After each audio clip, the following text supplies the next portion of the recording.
Cavaleiro das Trevas foi um marco do cinema, tanto financeiramente quanto artisticamente. O filme revolucionou tudo e foi o primeiro longa de herói a alcançar a marca de US$ 1 bilhão. E por causa desse grande sucesso, a sequência estava mais do que confirmada. E assim, a equipe criativa, composta pelos irmãos Nolan e o David Goyer, estava pronta para replicar o sucesso em Cavaleiro das Trevas Ressurge. É isso aí, galera. Hoje a gente vai continuar a nossa série de super análises retrospectiva dos filmes do Batman. E o filme de hoje vai fechar a trilogia do Nolan, o Cavaleiro das Trevas Ressurge. O filme que encerrou a trilogia finalmente introduziu o Bane ao público nos cinemas, porque esse daqui não era o Bane de verdade. E o longa tinha a difícil missão de superar o Cavaleiro das Trevas. E então, será que conseguiram? É isso que a gente vai ver na nossa super mega análise de hoje. Mas é meio óbvio que eles não conseguiram superar o Cavaleiro das Trevas. Mas o Cavaleiro das Trevas Ressurge não é tão ruim como as pessoas gostam de falar que ele é. O filme começa assim como os dois primeiros, recriando o símbolo do Batman. E vemos o comissário Gordon fazendo um discurso sobre o Harvey Dent. E depois desse breve discurso do Gordon, a gente vai pro que talvez seja a melhor cena do filme. Agentes da CIA estão com um cientista chamado Dr. Pavel. Atrás dele, alguns terroristas também foram capturados. São membros da gangue do Bane. E logo os agentes da CIA ficam entusiasmados em capturarem alguém tão procurado. Eles embarcam no avião e interrogam o vilão, mas de um jeito bem ilegal. E então, o Bane revela que está ali. Ninguém me notou até eu colocar a máscara. E assim, eu não tenho palavras para descrever o quanto que eu amo essa cena de abertura. É muito boa. Mas tem um negócio que para mim se sobressai, que é a trilha sonora. Que trilha sonora! A edição é magistral. Ela começa absolutamente sem som, apenas o ambiente. E a música escala rapidamente com a presença do vilão. E quando ele tira a venda, tudo o que precisamos saber para temê-lo está ali. Mas a gente tá falando do Nolan, né? Ele não só fala, ele mostra. Tudo isso fazia parte do plano do Bane. Um segundo avião aparece e eles conseguem sequestrar o Dr. Pavel no meio de um embate com a CIA. Então, o Bane sequestra o doutor. Mas antes disso, ele faz um transplante de sangue para parecer que o doutor estava no avião entre os mortos. O que, sinceramente, não faz sentido algum. Claro, eles colocaram sangue ali para enganar a investigação, mas eu realmente duvido que a investigação iria olhar só o sangue da pessoa para concluir que aquela pessoa era o tal do doutor. Não faz sentido isso para mim. Mas a questão dessa cena nem é essa questão do sangue, e sim como toda a cena foi construída, que é um negócio sensacional, uma experiência única de se ver no cinema, porque a edição, a trilha sonora, o efeito é tudo maravilhoso. É uma grande cena de abertura. E a ideia toda do Nolan aqui é construir uma cena como foi do Cavaleiro das Trevas e definir o vilão em poucos minutos. E ele consegue fazer isso aqui de novo. Tudo foi feito de uma forma prática e realista. De fato, o Nolan usou mesmo aviões reais aqui e destruiu a carcaça de um no final da cena. E podem apostar que fazer essa cena com objetos reais fez toda a diferença. E depois da abertura, cortamos para Gotham. Vemos a cidade bem mais limpa e com menos nevoeiro do que foi apresentado em Batman Begins, claramente mostrando uma rima visual de propósito que o Nolan queria fazer. A cidade está comemorando o dia do Harvey Dent na nova mansão Wayne. E aqui a gente tem a primeira bomba do filme. É revelado que se passou 8 anos desde os eventos de Cavaleiro das Trevas. E as autoridades usaram a morte do Dent para criar uma nova lei que prendia criminosos. O Gordon está nessa festa. E ele precisa fazer um discurso sobre o Harvey Dent. E de como que ele foi uma boa pessoa, perfeita e ajudou demais mais a cidade. E assim, parece um detalhe insignificante, mas eu gosto muito disso. Poxa, imagina se você é o Gordon e todo santo ano você tem que dar um discurso sobre o Harvey Dent, o mesmo cara que quase matou toda a sua família. Cara, isso deve ser uma coisa muito difícil e eu entendo perfeitamente por que ele escreveu uma carta sobre o Harvey Dent. Mas acontece que ele tem medo de revelá-la para o mundo. E em paralelo a tudo isso, temos a Selina Kyle na festa. Ela tá infiltrada ali para roubar algumas coisas da mansão Wayne. O Alfred pede que ela entregue a comida pro Bruce Wayne, e a Selina vê isso como uma oportunidade perfeita para roubar do bilionário. Mas ela é impedida aqui pelo Arqueiro Verde. Pelo menos eu acho que é, né? É bilionário, tem um cavanhaque e tá usando arco e flecha. Pra mim é o Arqueiro Verde. You have failed the city. Brincadeiras à parte, o Bruce acha que conseguiu amedrontar essa ladra, mas ela acaba enganando e foge com o colar de sua mãe. O Bruce também tem algo que chama atenção. Ele está usando uma bengala e mal consegue ficar de pé. E depois conhecemos mais um personagem da história, o policial Blake. Qual é o seu nome, filho? Blake, senhor. Quer me perguntar alguma coisa, policial Blake? Na manhã seguinte, descobrimos que o Bruce está na Batcaverna, que foi totalmente reconstruída. E aqui vem um negócio que eu não consigo entender muito bem. Tipo, eu entendo, eu só não concordo muito. Se o Bruce não é o Batman desde os eventos do Cavaleiro das Trevas, por que diabos ele construiu uma nova Batcaverna? Eu penso e a única justificativa é para ele se preparar, para que caso aconteça alguma coisa que exija a volta do Batman, ele tenha ali a Batcaverna pronta. Eu só consigo pensar nisso. E até que é uma boa justificativa, mas o meu problema com isso, na verdade, não é exatamente a Batcaverna, e sim a decisão dele de aposentar o Batman pelos últimos 8 anos. O filme tenta justificar a ausência dele, dizendo que Gotham não precisava mais do Batman e tudo mais. Mas eu sinto que isso daí de aposentar o Batman vai totalmente contra o final do Cavaleiro das Trevas. Eles vão caçar você. Você vai me caçar. A minha interpretação do final do Cavaleiro das Trevas é que o Batman virou um bandido e a polícia vai atrás dele. Mas a cidade ainda precisa do Batman. Ele vai continuar sendo o Batman. É por isso que ele fala a frase lá do cachorro: você vai soltar os cachorros em mim. Claro, é uma metáfora, mas é ele dizendo que ele vai estar na cidade e a polícia ainda vai estar caçando ele. Mas daí a gente chega nesse filme e descobrimos que o Batman não aparece mais em Gotham desde o incidente do Harvey Dent. Sabe, é uma decisão que eu não concordo nem um pouco com ela. Na minha opinião, seria muito melhor se eles tivessem dito que o Batman continuou atuando em Gotham, mas que ninguém vê ele desde então. E assim, o roteiro pode fazer isso? Pode, não tem nada de errado. Mas eu acho que é uma solução muito preguiçosa e simples do roteiro. Ainda mais quando esse roteiro é feito pelo mesmo pessoal que fez o Cavaleiro das Trevas. Sabe, realmente não parece que foram as mesmas pessoas que escreveram o Cavaleiro das Trevas. Enfim, o Bruce ver a Selina em ação meio que acendeu aquele fogo dentro dele, e ele passa a investigar para saber mais sobre ela. E aqui acontece a primeira discussão do Alfred com o Bruce no filme, algo que vai acontecer bastante daqui pra frente. E também fica muito claro que o Bruce ainda não superou a morte da Rachel.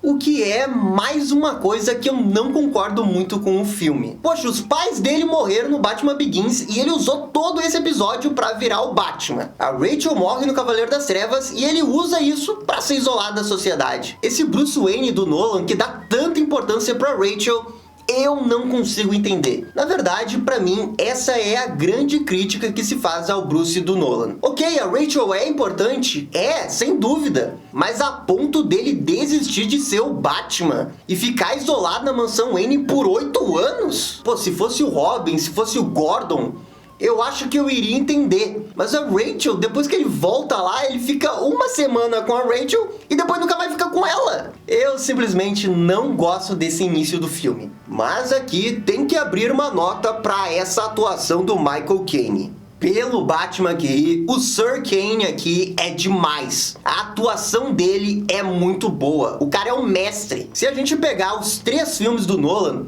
o Michael Caine é o que melhor atua nos 3 filmes. De longe, o cara é um fenômeno na atuação e os diálogos dele são muito foda. Todos esses embates do Bruce e o Alfred ao longo desse filme são demais. O policial Blake entra no caso sobre uma pessoa encontrada morta perto do esgoto. E ele começa a descobrir que existe algo estranho acontecendo no subsolo da cidade. E em paralelo temos essa historinha da Selina Kyle roubar as digitais do Bruce para entregar para esse cara que tá trabalhando pro Bane. Ele tenta enganá-la, mas a Selina está um passo à frente dele, conseguindo escapar com vida. Ela acaba chamando a polícia e temos toda uma cena de ação aqui. E mais ou menos na marca de 20 minutos, o filme já abriu umas 5 histórias paralelas ao mesmo tempo. A do Bane, a do Gordon com Harvey, a do policial Blake, da Selina Kyle e do Bruce. Para 20 minutos, isso é muita coisa. Não é à toa que depois quando as pessoas falam desse filme, dizem que ele é muito confuso. Claro, tem muita coisa para acompanhar ao mesmo tempo.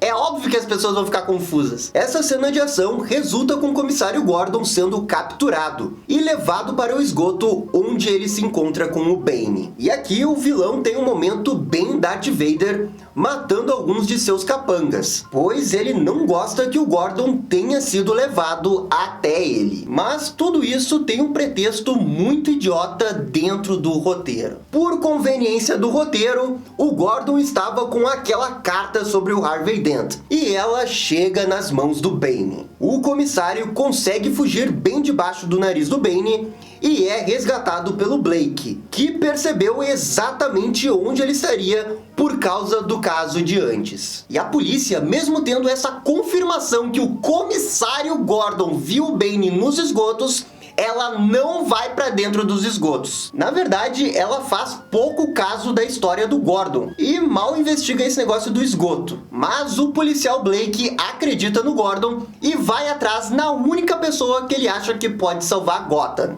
o Batman. Ele vai até a mansão Wayne, porque entende que o Bruce é o Batman. O Blake aproveita e conta sua origem, que parece uma mistura de Dick Grayson com Jason Todd. Mas a questão é que o Bruce não quer ajudar o Blake. Ou melhor, não abertamente. Ele decide que esse episódio é o ponto para ele voltar. E aí a gente tem uma cena explicando o tal do joelho quebrado do Batman, que vem lá do final do Cavaleiro das Trevas. Uma explicação que a gente realmente não precisava ter. Mas tudo isso é pretexto para o Bruce falar com o Gordon, escondido como vigilante, sem ninguém perceber. E logo de cara, o Gordon já mete umas verdades sobre o Batman.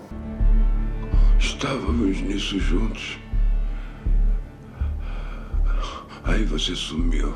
Obrigado, Gordon. Obrigado por concordar comigo. Esse Batman abandonar a cidade não faz sentido. As palavras do Gordon parecem ter afetado o Bruce. De cara, ele vai atrás da Selina Kyle e acaba caindo numa festa de máscaras, o que tem altas doses de referência ao Batman Returns. E o filme, nesse momento, tenta estabelecer uma espécie de crítica às riquezas das pessoas, o que aqui parece uma forma do roteiro de abordar a crise financeira de 2008. Mas pra mim é só mais uma subplot que o filme tem. Pera aí, quantas são? 1, 2, 3, 6. Agora são 6. Ou melhor, põe 7, porque o Lucius Fox aparece dizendo que as empresas Wayne não estão dando lucro e que precisam apostar tudo num projeto de energia reutilizável, que é supervisionado por uma pessoa chamada Senhorita Tate. Alguém que vai ser muito importante lá pro final da história. Depois, o Bruce coloca um negócio na perna para conseguir recuperar os movimentos dela, tornando oficialmente essa subplot da perna inútil. E daí o Alfred começa a relatar o que descobriu sobre o Bane.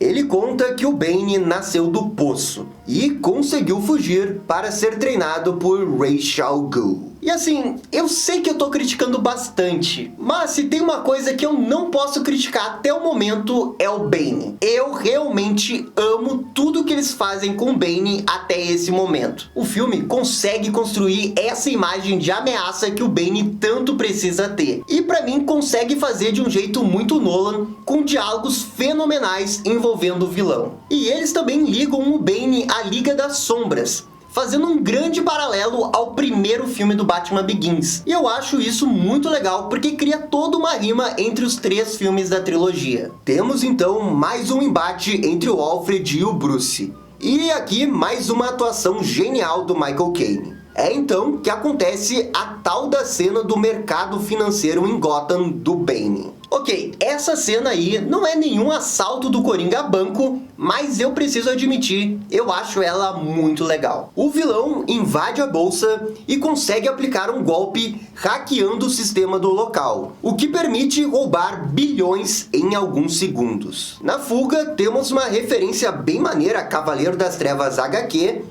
e finalmente o Batman entrando em ação. Mas é aqui que o roteiro dá uma barrigada monstra. A polícia, quando fica sabendo que o Batman apareceu, vai toda atrás do morcego e deixa os bandidos que assaltaram a bolsa de valores fugirem. Gente, não tem como apoiar tamanha incompetência. Não dá! O Bane simplesmente passa na frente dos carros da polícia e eles não fazem nada. Nada! Eles não fazem nada com um cara que acabou de roubar a bolsa de valores. Cara, assim ó, eu não consigo engolir essa cena. Tipo, tudo bem que a polícia quer ir atrás do Batman, faz sentido isso, eu aceito. Mas eles têm 500 viaturas na rua nesse momento. Não é possível que ninguém possa pegar o Bane na moto. Sendo que tem uma cena que o Bane literalmente passa no meio das viaturas da polícia e eles não fazem nada. Enfim, o Batman falha em capturar os motoqueiros e é encurralado pela polícia. Mas ele consegue fugir usando seu novo brinquedinho, o The Bat, que aqui funciona como uma espécie de Batwing do Nolan. Na mesma noite, ele se encontra com a Mulher Gato, que estava indo atrás de um cara que tinha um programa de computador que poderia limpar sua ficha criminal. Pera aí, agora são 8 plots ao longo do filme. O Batman volta para a Batcaverna e temos uma outra briga do Alfred com o Bruce. E aqui acontece uma das melhores cenas do filme. A briga entre o Bruce e o Alfred, que resulta na saída do mordomo de Gotham. A cena é maravilhosa, o diálogo é maravilhoso e a atuação é de outro mundo. Tanto do Bale quanto do Michael Caine, mas mais especificamente do Michael Caine. O cara é um monstro na atuação. E até hoje eu não sei como que ele não foi indicado ao Oscar. Tipo, eu sei que ele nunca iria ganhar como Alfred do Batman, mas eu acho que ele merecia no mínimo ter sido indicado. E a única coisa dessa cena é que eu não sei exatamente o quanto que o Alfred iria abandonar o Batman desse jeito. Porque esse, sem dúvida, é o momento de maior vulnerabilidade do Bruce. E o Alfred tenta uma medida desesperada para não fazer com que o Batman se mate. Eu até acho que ele poderia tentar isso, mas eu não sei se ele iria de fato abandonar o Bruce. Mas assim, isso é só um detalhezinho, porque a cena é tão boa, tão maravilhosa, que eu nem tenho o que reclamar. E a partir do momento que o Bruce se separa do Alfred, ele só faz cagada. Da noite pro dia, ele fica falido, decide apoiar o projeto da senhorita Tate e ainda dorme com ela. O filme então começa a responder uma daquelas 8 histórias. A tal da energia é uma espécie de bomba atômica, mas usada para gerar energia do bem. E o filme explica tudo isso num diálogo sobre o Dr. Pavel, que era aquele cientista lá do início do filme. E só agora o filme tá fechando esse nó. Logo depois, a senhorita Tate assume o controle das empresas Wayne, o que deixa o Sr. Daggett, que estava trabalhando com Bane, furioso. E daí vem essa cena que é a melhor exemplificação do porquê que o Bane é tão foda no filme. Eu estou no comando. Se sente no comando, é? Gente, essa cena é animal. O Bane se mostra ameaçador só com... Se sente no comando? Cara, você sente totalmente o medo do Daggett e toda a ameaça que o Bane representa. E só é boa por causa do diálogo, edição e atuação do Tom Hardy. Realmente você vê toda a habilidade do Nolan em conseguir construir um vilão. E aqui ele tá de parabéns. O Bane mata o Sr. Daggett e começa a executar o seu verdadeiro plano. O Batman pede ajuda da Mulher Gato e ambos conseguem encontrá-lo. Mas tudo isso era uma grande armadilha do vilão. E é aqui que acontece a grande luta do filme. E a luta é realmente demais, especialmente por causa dos diálogos do Bane. Aquela frase lá de nascer nas trevas continua foda. E a cena que ele quebra a coluna do Batman também é muito boa por lembrar as HQs, mas também ser brutal de uma forma própria. E também é espetacular que essa cena não tem uma trilha sonora, é apenas o som ambiente, e faz de fato que cada golpe seja mais real, e no fim a gente fica muito mais imerso na luta sem a trilha sonora. O Bane quebra o Batman e leva ele até o poço onde nasceu para ele testemunhar a queda de Gotham por uma televisão. E tudo que envolve esse poço eu acho fantástico. A história do Bane, a história do poço, a história da Liga das Sombras, a musiquinha que eles ficam cantando quando uma pessoa vai tentar subir, é tudo fenomenal. Eu amo esse poço. Mas então, o Bane revela o seu plano Real Deal, que é de destruir Gotham nos mesmos moldes de Ra's al Ghul lá em Batman Begins. A polícia finalmente descobre que o Bane tá nos esgotos e nisso faz o que talvez seja a maior burrada de uma história da polícia nos cinemas. Eles mandam todos, absolutamente todos os policiais de Gotham para dentro dos esgotos da cidade. Obviamente isso era uma armadilha. E eles são trancados lá. Assim, gente, eu não consigo entender Cavaleiro das Trevas Ressurge. Tem horas que tem cenas fenomenais, como a luta do Batman com Bane, o diálogo do Bruce com o Alfred, e daí tem esses outros momentos, que envolvem principalmente a polícia de Gotham. Os caras são uns trapalhões, poderia estar no filme do Didi facilmente. Enfim, o Bane usa aquele negócio da energia como uma bomba atômica na cidade. E daí tem a cena dele no jogo de futebol americano, que sim, continua foda. Ele executa o seu plano com maestria e transforma Gotham numa cidade sitiada. Em paralelo a isso, eles tentam matar o Gordon que tá no hospital, mas o policial Blake ajuda ele a conseguir fugir. E aqui a gente chega no ápice do filme. Na real, todas aquelas subtramas e erros do filme meio que são esquecidas para esse grande momento. E esse grande momento é fantástico. O momento que o Bane executa o seu grande plano com maestria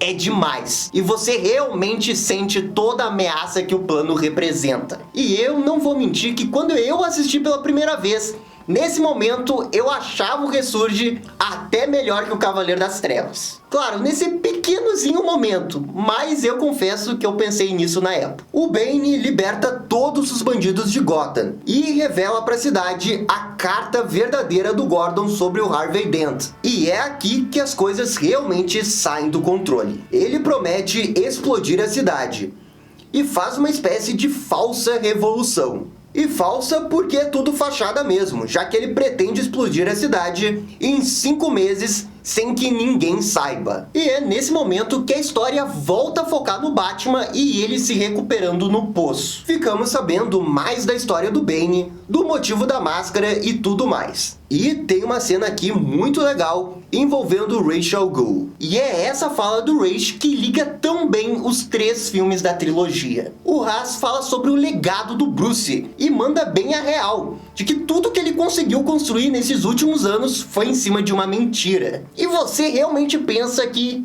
ele tem razão. E aqui, nesse momento, é quando o Cavaleiro das Trevas Ressurge mais rima com os outros 2 filmes. A ligação de desfecho que eles tentam fazer aqui é muito boa. O Bruce fica algum tempo na prisão, mas depois de treinamento e algumas tentativas de fuga, ele finalmente consegue sair e volta para Gotham. A cena toda aqui é maravilhosa. Edição, trilha sonora, fotografia, é tudo muito bom nível Oscar. E o Bruce volta faltando um dia para a bomba explodir. É claro, ele chega e faz uma parceria com a Mulher Gato. E depois encontra o Lucius Fox e deixa uma mensagem de fogo no topo da cidade. Então, ele executa um plano coordenado junto com a polícia para conseguir chegar até a bomba. E para quem só tinha um dia até a bomba explodir, o Batman até que sabe muito bem manejar o seu tempo. Com os policiais libertados, ocorre uma espécie de guerra entre a gangue e a polícia. E essa cena da guerra eu acho meio nada a ver. Sabe por quê? Parece tudo uma coisa meio medieval, com eles marchando e tudo mais. Mas acontece que eles têm armas de fogo. Não faz sentido eles marcharem desse jeito. Que é isso? Vocês estão achando que é Senhor dos Anéis? Não, velho. Ia ser muito mais inteligente um plano tático. Um grupo vai pela esquerda, um outro grupo vai pela direita, um fica no topo do prédio. E não fica marchando todo mundo reto na mesma linha. É óbvio que não vai dar certo, né, gente? Eles têm um tanque. 50 mil pessoas andando a pé contra um tanque não vão fazer nada. Mas talvez com uma estratégia, com 3 indo por trás sem que o tanque perceber, talvez se faça alguma coisa. Mas todos os policiais andando numa linha reta não vão. Poxa, o que esse filme tem em destruir os policiais de Gotham? Eu sei, eles são incompetentes, nunca foram lá o primor. Mas aqui é nível academia de polícia, né? Enfim, o Batman se mete no meio da guerra para lutar contra o Bane e tentar pegar o detonador dele. Enquanto isso, o Gordon tenta chegar na bomba para interromper o sinal dela. Mas voltando para a luta do Batman com o Bane, infelizmente aqui ela é um desastre completo. E todos os socos parecem fakes. É tudo muito anticlimático nessa luta. Mas o mais anticlimático é o que acontece na sequência.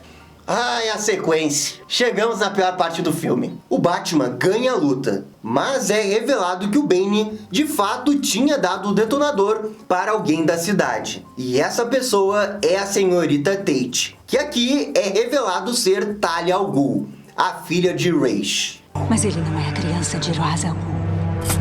E aqui o filme comete uma sucessão de erros. Na tentativa de fazer um mega plot twist, eles simplesmente destroem tudo que eles fizeram com o Bane até o momento. E assim, eu não tô brincando, eu não tô exagerando, eles simplesmente rasgam todo o roteiro do Bane aqui. Eles revelam que quem tava atrás de tudo isso era de fato a Talia al Ghul, e não o Bane. O Bane, na verdade, era só um capacho dela. Inclusive, a origem do poço que a gente tinha falado antes não é dele, e sim da Talia al Ghul. E, gente, eu confesso que eu gosto de um plot twist. Eu gosto quando é bem feito, mas quando ele é ruim, é muito ruim. Claro, a Talia se aproveitou que estava do lado dos mocinhos para interferir várias vezes nos planos deles. Mas se ela realmente quisesse fazer alguma coisa, ela poderia ter terminado o show muito, mas muito antes. Além disso, torna toda essa vingança da Liga ainda mais vazia. Já não era lá essas coisas querer se vingar do Ra's al Ghul. Agora o filme meio que transformou essa vingança numa mera vingança de você matou meu pai e agora você vai morrer como todos da cidade. E assim, não é que eu acho tudo isso ruim. Eu acho tudo isso ruim no nível do Nolan. Porque o Nolan sabe fazer coisa muito, mas muito melhor que isso. E aqui é aquele nível de roteirismo que a gente vê nos filmes mais baixos de super-herói. Mas se você acha que tá ruim, se prepara porque vai piorar. O Bane, que até então era a melhor coisa do filme, é morto numa cena mega anticlimática, quando a Mulher Gato aparece e atira nele, usando o Bat Cycle. É isso mesmo, é essa cena aí. O Bane morre desse jeito. Ele não aparece mais no filme. Eu sinto muito, eu acho esse desfecho do Bane melancólico para tudo que eles estavam fazendo pro personagem até então. E assim, o Bane nas HQs, eu não sou muito fã do Bane. Eu acho um vilão ok, sem nada demais. Mas aqui no filme, eles realmente estavam querendo transformar ele numa coisa bem maior. E com certeza tava funcionando até essa reviravolta da Talia al Ghul. E daí eles matam ele com um tiro da Mulher Gato. Aí eles cavam a cova do Bane de uma vez por todas. É realmente uma pena, porque o Bane, até esse momento, era com certeza a melhor coisa do filme. A Talia tenta acionar a bomba, mas não consegue, porque o Gordon consegue desativar o dispositivo a longa distância. Isso obriga a Talia a se afastar. Depois que a Mulher Gato mata o Bane, o Batman vai atrás da Talia usando The Bat. O problema é que a bomba ainda vai explodir em poucos minutos. E isso resulta numa cena de ação com The Bat, que é bem maneira destruindo tumblers. E além da cena ser ótima, a edição é fantástica. A narrativa fica intercalando entre o Batman, o Blake e o Gordon. E realmente funciona essa edição. A gente vai ficando cada vez mais tenso à medida que o tempo vai passando. E podem ter certeza que o mérito disso tudo é a edição do filme. O Batman chega na bomba e isso resulta com um caminhão batendo forte. A Talia al Ghul morre no processo numa das piores atuações de morte que eu já vi na minha vida. Está concluída. Sério, eu odeio essa Talia al Ghul. O Batman então tem uma última despedida do Gordon e da Mulher Gato. É bem maneira por causa do diálogo do casaco, mas o beijo com a Mulher Gato é meio deslocado, porque tem uma bomba atômica prestes a explodir. Enfim, ele pega a bomba com o The Bat e sai pilotando o mais longe possível de Gotham. E essa é mais uma cena muito bem feita dentro do filme. A bomba explode e tudo leva a crer que o Batman morreu junto na explosão. E lembram quando eu falei que a melhor cena do filme é aquela da abertura? Bem, eu menti, porque a melhor cena do filme, disparado, é a conclusão final do filme. O Gordon faz um discurso final sobre esperança. O Blake desiste de ser policial. E o Batman se torna uma lenda, tal qual foi profetizado pelo Ra's al Ghul lá em Batman Begins. O Alfred aparece de novo e chora no túmulo do seu amigo Bruce. E, de novo, Michael Caine numa atuação monstruosa. A mansão Wayne se torna um lar para órfãos. E descobrimos que o nome do Blake, na verdade, é Robin. É dito que o Bruce atualizou o software de piloto automático, deixando claro que ele conseguiu sobreviver. O Alfred vai para a Itália e encontra o Bruce vivo com a Selina Kyle, conforme era o seu grande sonho. E o Blake recebe coordenadas para ir até a Batcaverna. O filme termina com o Blake entrando na Batcaverna e ele sendo levantado, fazendo uma rima com o título Rises do filme. E esse final, ele é absolutamente perfeito. Eu amo cada pedaço desse final. Tudo, absolutamente cada pedacinho desse final, eu amo com todo o meu coração. É muito foda. E por causa desse final, avaliar Cavaleiro das Trevas Ressurge é muito difícil. Ele tem muitos detalhes errados, muitos personagens fazendo burradas e um início em desacordo com o Cavaleiro das Trevas. Só que ele tem esse final maravilhoso, uma edição espetacular, uma trilha sonora sem igual e uma linda fotografia. Além do final, ele também tem a cena de abertura, a cena da luta do Bane, que é muito boa, e todo aquele negócio do poço. E tudo isso tá no nível de Cavaleiro das Trevas. Mas cada vez que o filme faz duas coisas fantásticas, ele vai lá e dá uma derrapada. O filme tem muito personagem fazendo algumas burradas que não faz sentido, e principalmente a polícia de Gotham. E até por isso, dentro de toda a trilogia, o Ressurge é o mais fraco dos três. Esse era o maior medo do Nolan,